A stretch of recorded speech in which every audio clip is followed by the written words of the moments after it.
Rich Eisen addressed the armchair analysts and online critics head-on. Shedeur Sanders just received his opportunity, and the backlash arrived immediately. Eisen responded with a clear, point-by-point case explaining why the criticism misses the mark. If you thought Shedeur's rise was rapid, Eisen's analysis puts it in proper context. Here's what he laid out on air. Already speaking in Cleveland high schools. Weekend after, flying out immediately to get to work. But his character's terrible, right?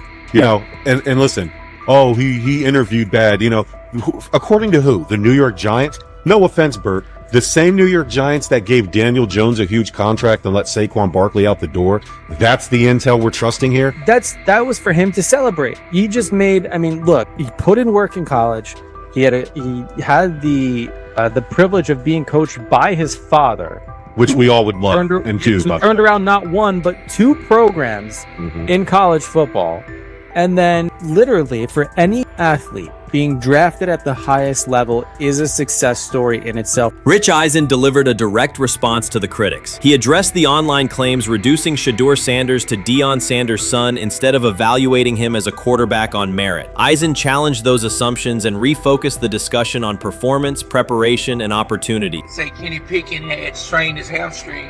Shedeur, they say his first day in pass, 9 for 9, 2 touchdowns, no interceptions. They were just hating on this young guy. Within minutes, Rich Eisen delivered a structured breakdown, addressing each claim with evidence and dismantling weak narratives through clear analysis. He replaced speculation with data and kept the focus on what matters: decision-making, accuracy, leadership, preparation, and game management. The reality is simple. Shedeur Sanders was not given this opportunity. He earned it through performance and consistency against real competition. He accepted the role, met the standard, and handled the moment with professionalism and urgency. No shortcuts, no favors, just results and readiness. Eisen's point was direct. Evaluate Shedeur on his work, not assumptions, and acknowledge that he has justified the opportunity on the field. I've done it at 2 locations already, so it's simple.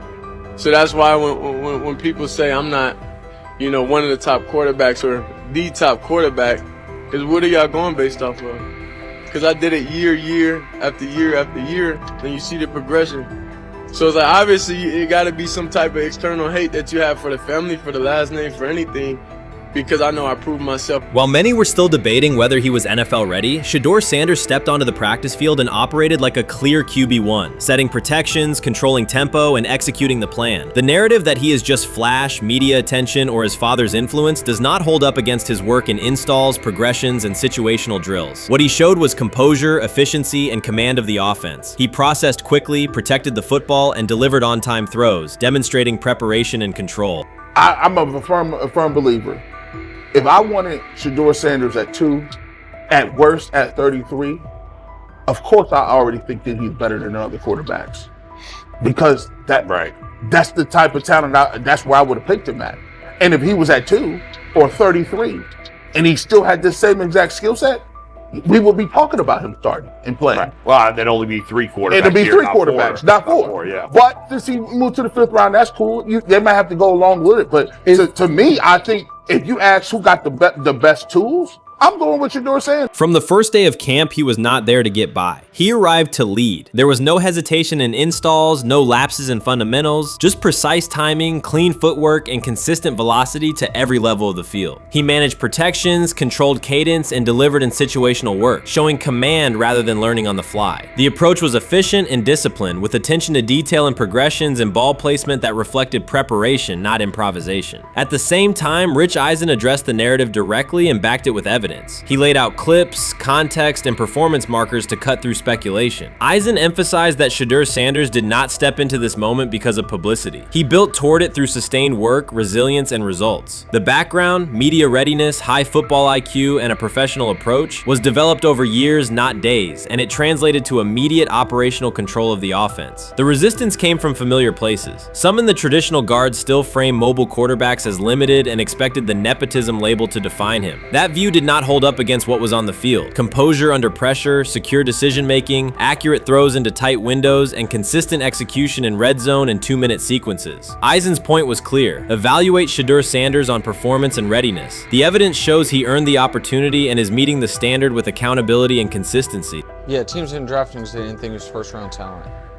And the quote we played and that's on the screen, I think is flatly wrong. We all know this shouldn't have happened. Yes, it should have. It should have happened because this wasn't. Now, again, teams can be wrong. The league as a whole can be wrong. Hell, the Baltimore Ravens drafted a 25-year-old tight end before they drafted Lamar Jackson in the same draft. The die is not cast on who Shedeur Sanders. He stated it plainly. This is not a celebrity appearance. This is a quarterback with pocket presence, leadership, and decision-making that stands on its own. You either show it or you settle into a backup role. Shedeur Sanders is not auditioning. He is establishing himself as the starter. When the opportunity arrived, whether through injury, trade, or depth chart changes, Shedeur was prepared and delivered. He did not hesitate. He executed the offense and finished drives. As others tried to catch up to what they were seeing, Rich Eisen reinforced the same message he has been repeating: evaluate the work. Camp reports have been consistently positive, but the important shift is how the performance is being received. Casual attendees who came to observe left talking about Shedeur's command and poise. Detailed observers focused on his pre-snap reads, protection checks, and audibles, highlighting the mechanics, timing, and ball placement that support efficient, controlled play.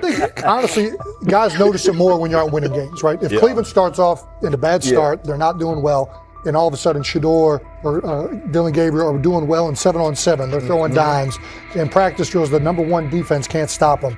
People take notice of that. And the more that the players see it, they're going to, then the comments start happening over the lunch table. They start happening throughout the building, and that's when the pressure really will get severe. The Cleveland Browns were focused on resolving their quarterback situation until Jason Kelce made pointed comments that triggered a strong reaction from ownership. The response inside the organization was immediate and intense. What exactly did Kelce say that has the dog pound on edge and the front office under pressure? We've seen that miserable game by the Cleveland Browns. So they throw Joe Flacco in there, and I like Joe Flacco. He did good, but they gave him the resource of all the first-team guys. Then they throw Dillon Gabriel in there with first teams and second teams. So Dillon always is getting protected. The same thing again, they gave this scrub max protection on every play.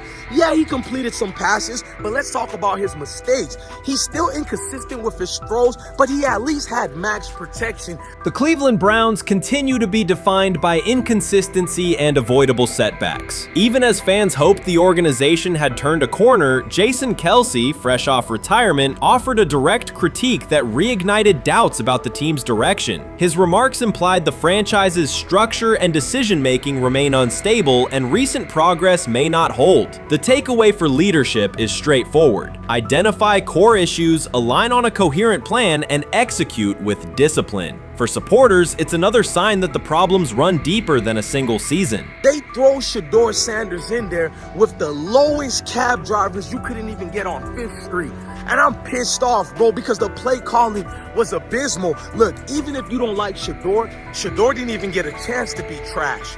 Even if you think Shedeur is garbage, he didn't even get a chance to be garbage. That's how awful the offensive line was. Kevin Stefanski still doesn't want to give Shedeur second strings and first strings reps. Why is that? Browns ownership's response shifted from measured to urgent. The pattern is familiar in Cleveland. The team once treated Johnny Manziel as a franchise solution, retained Hugh Jackson for a second year despite results, and invested heavily in Deshaun Watson through a costly trade and contract. These decisions reflect aggressive but poorly aligned planning. The outcome has been continued instability instead of sustained progress. That this was the guy that they wanted to start. He's seasoned, he's experienced, he still has a big-time arm, even at his age, and they open with the Cincinnati Bengals. They wanted that experienced guy. He was always going to be the guy. They were not going to start Dillon Gabriel or Shedeur Sanders in week 1. Kenny Pickett had a hamstring injury. It makes it easy to go with Joe Flacco. And the question isn't and wasn't going to be who's the starter in Cleveland. The question is, who's going to be the backup in Cleveland? Who's going to be the number 2 quarterback when they open the season against these Bengals? Fans still show up season after season, expecting improvement and bracing for setbacks. The usual pattern has been early optimism followed by a gradual collapse. But last season was different. For a sustained stretch, the Browns looked organized and competitive, resembling a functioning team. Couple days, 3 days until roster cutdowns, how do you feel about that? Do you feel like you belong here on this team? Obviously, I think overall as a player, I feel like I put in the work. I feel like everything I do, I try to do it to my best, and that's all I ask for. So I feel like everybody feels like, they should be on the team, and if you ask anybody on the team, would they feel like they belong, in their own eyes. So I feel like I do, but I'm my own player. I think about myself in a high regard. The front office entered the offseason confident. Kevin Stefanski was being praised, and the Dog Pound believed the team had made real progress. Then Jason Kelce delivered a pointed assessment that cut through the optimism. Fresh into retirement, the former Eagles All-Pro and Super Bowl champion said Cleveland still looks like a team patching over issues rather than building a durable contender. Kelce's view was direct. The Browns' structure is fragile, and the roster is too dependent on perfect health at quarterback. He argued the team is one injury away from losing continuity and sliding backward. Because Kelce has operated inside a stable, championship-level organization, his comments carried weight with players, media, and fans. The reaction was immediate. People took his critique seriously, not as outside noise, but as an informed evaluation of how a successful team should be built. Ownership also felt the impact. Jimmy Haslam's response shifted to urgency, a sign that leadership recognizes the stakes. The criticism arrives in the context of prior high-risk decisions, especially the fully guaranteed $230 million commitment tied to Deshaun Watson. Watson has missed time and shown inconsistency when available, and the contract has constrained flexibility. Kelce's remarks highlight why depth, alignment between the front office and coaching staff, and a clear contingency plan at quarterback are non-negotiable. The takeaway is straightforward. Cleveland must convert last season's progress into a stable framework, protect the quarterback, deepen critical positions, and establish a plan that survives injuries and short-term setbacks. Without that, the games that fueled optimism will remain temporary. If you're a betting man, who do you think starts for the Browns at quarterback? Okay, this is the situation. Kenny Pickett, they actually traded for him. Joe Flacco, no one's bringing Joe Flacco in the building thinking Joe Flacco's going to be the starter. If Joe Flacco is your starter, You got a problem. you have a huge problem. And if they were saying Shedeur was the starter as the 5th rounder, you got a real problem too, because he passed over all these guys in these reps in the offseason in shorts, in bikini shorts, Speedos and stuff. Like, no. That kind of stuff. So I'm not that surprised when you put down a 3rd round pick on a quarterback. You do believe he has a certain skill set. Jason Kelce stated the obvious. Cleveland committed to a quarterback who hasn't played at an elite level in years, and Joe Flacco's playoff run didn't change the long-term outlook. Ownership appeared more upset that the criticism was public than by the substance of the critique. Many fans agreed. They've seen this pattern before. Rosters age, injuries are inevitable, and when a single contract dominates the cap, one setback at quarterback can undermine the entire season. Kelce's broader point was about structure. The Browns prioritized the high-cost, uncertain starter over depth and contingency. The late-season surge masked issues that remain: limited cap flexibility, thin depth at key positions, and an offense that lacks a credible Plan B. Fans recognize how quickly a strong defense can decline with injuries, and how an offense without redundancy stalls. The AFC North raises the stakes. Baltimore with Lamar Jackson sustains a top standard. Cincinnati with Joe Burrow returns to contention when healthy. Pittsburgh rarely slips below .500 under Mike Tomlin and wins with defense and consistency. In that environment, Cleveland can't rely on perfect health or peak form from one player. The path forward is clear. Diversify cap allocation, reinforce the offensive line and receiver depth, carry a legitimate backup plan at quarterback, and install a scheme that functions regardless of who is under center. Given what we saw yesterday with Shedeur Sanders, somebody on the Cleveland Browns is 100% getting fired, probably by the end of this year. The person who's probably going to end up getting fired is Kevin Stefanski, because I know that he didn't want Shedeur Sanders on the team. It was Andrew Berry who made that pick. You can't really go against your GM. Bad things happen in this situation. But Shedeur Sanders is not without fault for what we saw yesterday. This is the play that we saw yesterday that has the internet just exploding, where Shedeur Sanders took like a 24-yard sack.